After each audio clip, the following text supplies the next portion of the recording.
সদৌ অসম ছাত্ৰ সন্থাৰ ছাত্ৰ সংহতি দিৱস এইবাৰ গোলাঘাট জিলা ছাত্ৰ সন্থাৰ উদ্যোগত ব্ৰহ্মপুত্ৰ আঞ্চলিক ছাত্ৰ সন্থাৰ আতিথ্যত চিৰিষ্টিকাত অনুষ্ঠিত হ'ব অহা 10 জুন তাৰিখে। গতিকে আজি এখন অভ্যৰ্থনা সমিতি গঠন কৰা হৈছে।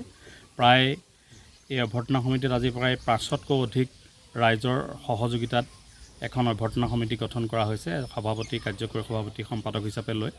গতিকে আমি আশা কৰিছোঁ যে চিৰিষ্টিকাবাসী ৰাইজৰ এই সহায় সহযোগিতা, বিশেষভাৱে যি বৃহত্তৰ ব্ৰহ্মপুত্ৰ অঞ্চল আছে, এই ব্ৰহ্মপুত্ৰ অঞ্চলৰ ৰাইজৰ সহযোগিতাত অনুষ্ঠিত হ'ব লগা এই ছাত্ৰ সংহতি দিৱস সাফল্যমণ্ডিত হৈ উঠিব। আৰু আপোনালোকৰ জৰিয়তে বৃহত্তৰ ব্ৰহ্মপুত্ৰবাসী ৰাইজৰ আমি সহায় সহযোগিতাও কামনা কৰিছোঁ অহা 10 জুন তাৰিখে হ'ব লগা ছাত্ৰ সংহতি দিৱসৰ বাবে। এইবাৰ একেবাৰে ভিতৰুৱা অঞ্চলত অনুষ্ঠিত হ'ব চিকাৰীঘাটৰ।